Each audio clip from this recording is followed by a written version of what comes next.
Hi friends, welcome to Beautifully Bookish Bethany. I read The Seventh Veil of Salome by Silvia Moreno-Garcia.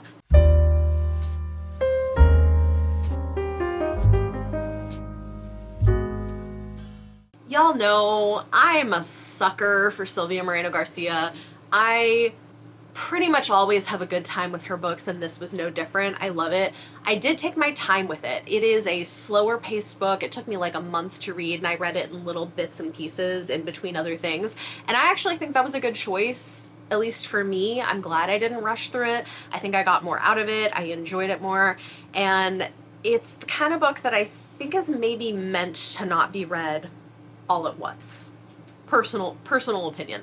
This is historical fiction. It's set in the 1950s in the golden age of Hollywood, and it follows a young Mexican actress who is plucked from obscurity and cast in the leading role of this sort of sand and sandals type historical biblical epic film about Salome, the young woman who danced for King Herod and then requested the head of John the Baptist on a plate, right?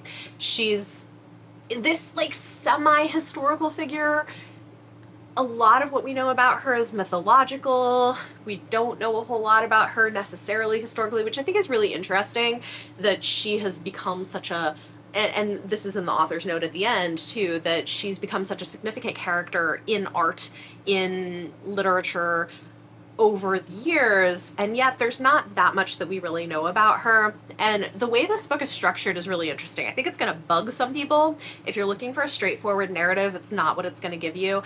It's got multiple streams of perspectives. One of the perspectives is the film, but it reads almost like it's not a film, like it's actually happening. And I think what it is actually is it's telling the story as the original script. There are indications later in the book this is the case. Telling the story as the original script by the writer before the censors got to it meant for it to be told, right? So we have the story of the film of this like ancient historical Salome character.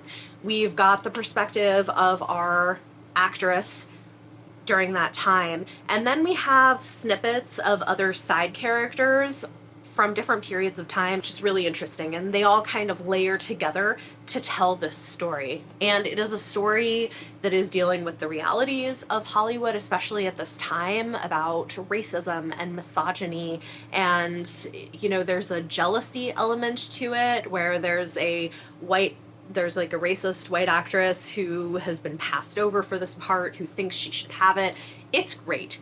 I absolutely loved it. I gave it 5 stars, would recommend it if you're a fan of Silvia Moreno-Garcia, but it is an interesting one for her. So yeah, I was a fan. Let me know how your reading is going in the comments down below. If you like this video, it always helps if you give it a thumbs up. Subscribe if you want to see more. Thank you so much for watching, and I'll see you next time.